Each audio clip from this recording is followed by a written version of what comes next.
One Piece itu termasuk anime atau manga yang mempengaruhi Gen Z dan milenial paling banyak. One Piece. Jadi sangat berpengaruh bagi kehidupan milenial dan Gen Z. Nah ternyata tanpa kita sadari One Piece itu jadi semacam kayak simbol untuk kayak ngasih tau orang, oh ini loh pengaruh ketidakadilan terhadap hidup. Nah jadi kayak simbol kesewenang-wenangan gitu. Orang kalau misalnya mau protes nggak bisa protes, akhirnya dia baca One Piece atau dia nonton One Piece. Nah sebenarnya Islam itu kan juga sama ya. Islam itu kan ngomong tentang pertama-tama ya ketika ngelihat seperti apa sih seharusnya manusia ini hidup, dunia ini harusnya kayak apa. Nah musuh yang paling luar biasa kan kezoliman sebagai Islam ya. Nah maka jadi kayak One Piece ini adalah cara yang termasuk memudahkan untuk jelasin Islam ke orang sih sebenarnya. Jadi gue pakai aja. Awalnya sih ya kita nonton One Piece dulu kan, orang One Piece dulu on airnya sebelum kita masuk Islam. Oh iya bener. Duluan One Piece sebelum dia jadi mualaf. One Piece sama Naruto duluan. Tapi ngomong-ngomong soal One Piece ya, emang bener ya waktu kiamat tuh kita harus ikat istri pas Dajjal keluar? Nggak tahu tulisan skripnya begitu, gue disuruh baca. Yang pasti pas kiamat itu katanya MBG masih jalan, cuma setengah hari.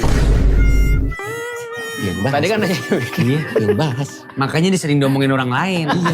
Begini sih kelakuannya. Lu gak capek jadi radikal? Gue udah turun masalahnya.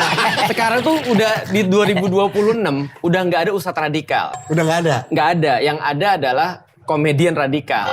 Ada komedian radikal. Nggak ada ustadz sekarang dipanggil polisi, nggak ada. Yang ada komedian dipanggil polisi. Bener. Ya, tapi komedian yang panggil polisi itu biasanya downloadernya banyak banget. Yang di download. Iya. Rumahnya di New York kalau nggak salah. Spesifik banget. Iya.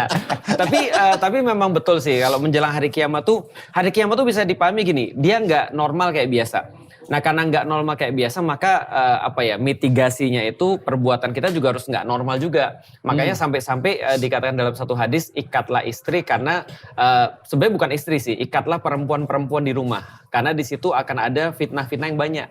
Nah termasuk fitnah Dajjal. Nah yang dikhawatirkan perempuan-perempuan ini nanti ikut fitnahnya Dajjal. Ikat tuh maksudnya literally diikat atau piye sih? Aku nggak meyakini literally diikat sih.